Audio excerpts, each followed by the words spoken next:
So I'm going to shuttle these moldy bale bottoms off to the manure pile here before I take this loader off. To get ready for, in case I cut tomorrow.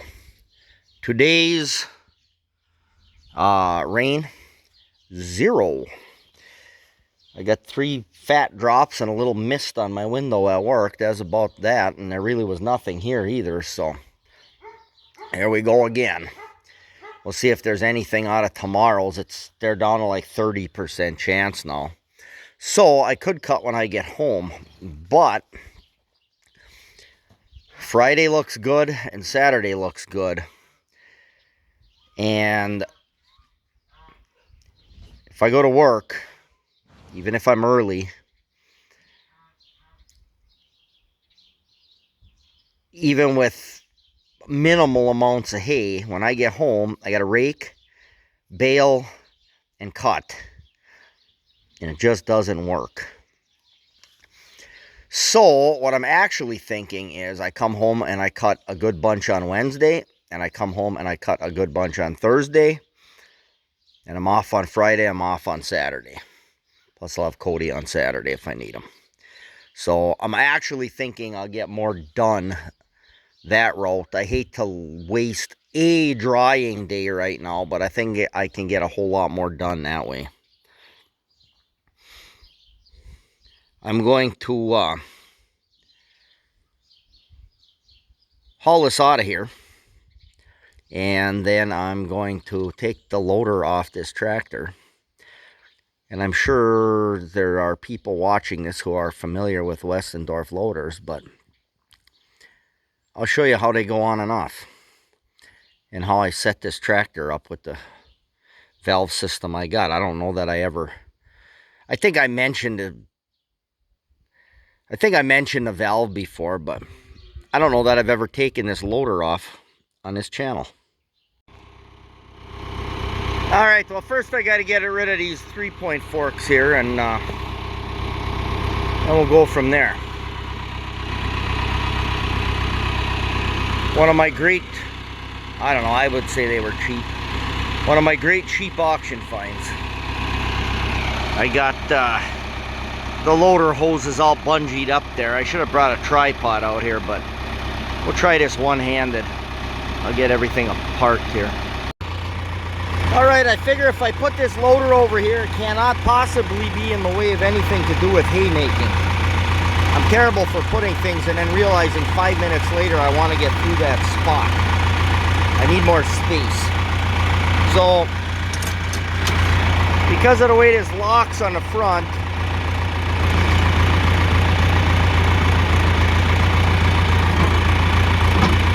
I'll just push it all the way forward.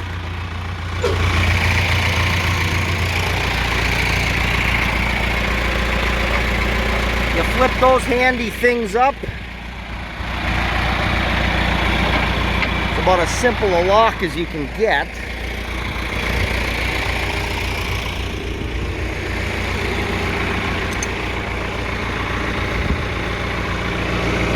Fish your hoses down so you got some room.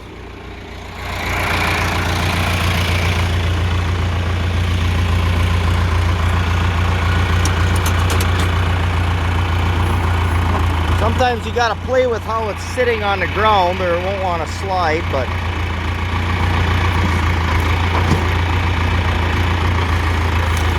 get my bucket up. There you go. Once it's nicely attached to the ground, you just back up and start putting your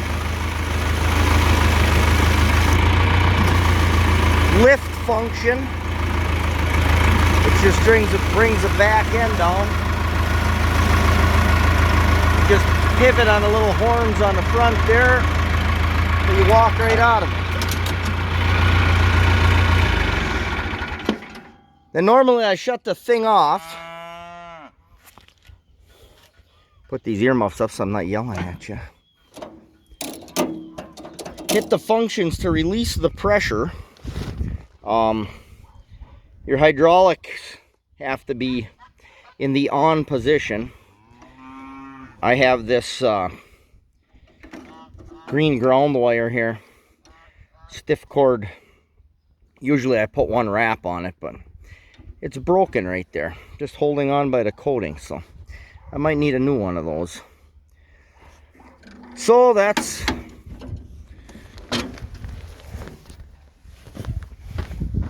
released. This is where this is going to get a little tricky. Not too bad. I'll try not to throw them in the dirt. My hoses are coated. One has no wire on it. One has our green wire. A black and a red. Same on the couplers, so you get them back the same every time. Alright, let's see if we can jam that in there.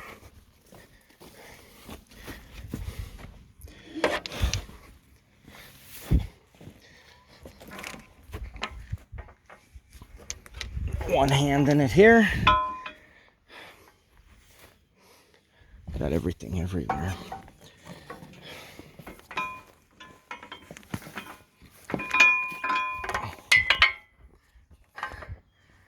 And there you go. It's off. I don't know how it's whipping you around there. So this, I don't know what it came off of, but it was not quite the right width to line up. I stuck a 3/4 inch piece of steel, welded the living heck out of it on both sides, plus the bolts go through it. I drill press some bolt holes, so that stays there. And then this is actually drilled for various different things. I think this loader maybe was on a few different tractors. It was not on this tractor when I bought it. Bought it from the same place, but it was not on this tractor. So then you got your, since this is a single remote tractor, you're just powering. This is just a 2-spool Prince valve. That is the closed center spool. Since these are closed center systems, it'll just circulate and build heat if you don't have such a thing. My plugs are dirtier than I'll get out, so I'll have to pop them in later. It does help to keep the hayseed out of them some, the dirt and whatever else, but that's how that is. And I can go hook it up to the hay bine. So as far as a loader to get on and off, you can't beat the things. And in the event of an emergency, I've already tried the front plate and I have the bolts in a bag by themselves.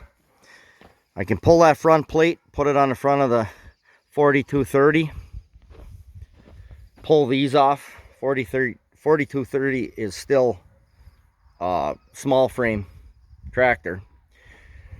So this will bolt right on to that, and that will bolt right onto the front. And the only problem I have is those Pioneer couplers. I still got the old John Deere couplers on the 4230, which will probably remain that way forever. These ones, the old John Deere style, but I've got plenty of those around, so I'd have to change it. I'd have to swap that. What do we got there? 10 bolts, because I'd put extra. The 4230 would take, I could actually put more bolts in the front, which would be a good thing. So I guess if I had to, it'd probably take me a half hour, 45 minutes to swap, so I could run this loader on the other tractor. Like, say this one gave up the ghost in January or something, and I needed something to feed with. So, and that's a dual remote tractor, so I just plug them in and use the levers in the cab, and I'd be back in the hay feeding business. Okay, well, that is my how to remove your Westendorf loader video for the evening. And pretty self-explanatory how it goes back on. So I'm going to get a hay bind hooked up in case I cut tomorrow, or I'll be prepared for Wednesday.